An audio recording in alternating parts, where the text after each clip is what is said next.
কুষ্টিয়ায় দৃষ্টিনন্দন পার্ক, যা বিশ্বে ইউটিউব ভিলেজ নামে পরিচিত। দৃষ্টিনন্দন এই পার্কটি কুষ্টিয়ার খোকসা উপজেলার শিমুলিয়া গ্রামে। অবশ্য লোকে এখন গ্রামটিকে চেনে ইউটিউব ভিলেজ নামে।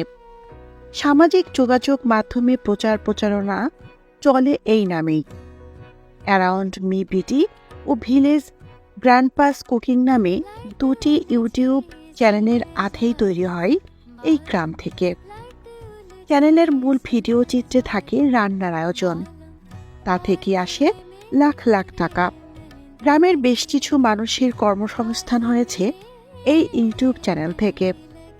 এরপর থেকে শিমুলিয়া পরিচিতি পেয়েছে ইউটিউব ভিলেজ নামে। বাড়ির আঙিনায় রান্না বান্নার ধুম পড়েছে।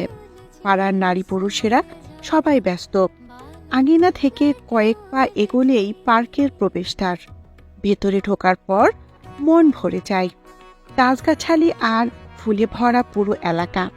ছোট ছোট আম গাছ, বাগানের মধ্যে দিয়ে হেঁটে গেলে বাঁ পাশে বড় সড়ো পুকুর।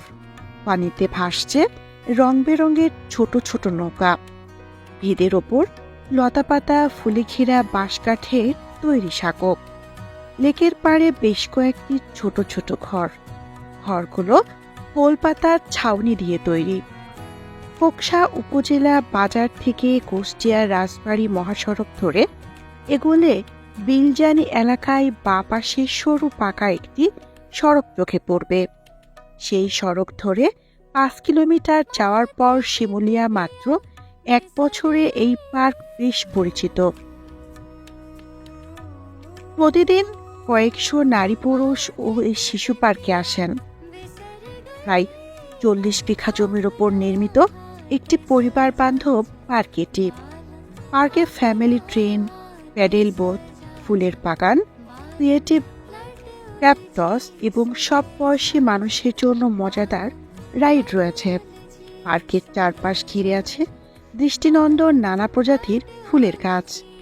পার্কের ভেতরে গরু, হাতি, কচ্ছপ, ডাইনোসর সহ নানা প্রাণীর অবয়ব তৈরি করা হয়েছে খড় ও বাঁশ দিয়ে।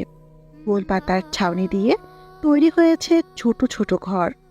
পার্কটি সারা সপ্তাহ সকাল 8টা থেকে সন্ধ্যা 7টা পর্যন্ত খোলা থাকে। শুক্র ও শনিবার সপ্তাহের ব্যস্ততম দিন থাকে। এখানে শীতকালে বা মার্চ থেকে সেপ্টেম্বর মাসে বেশি লোক সমাগম থাকে।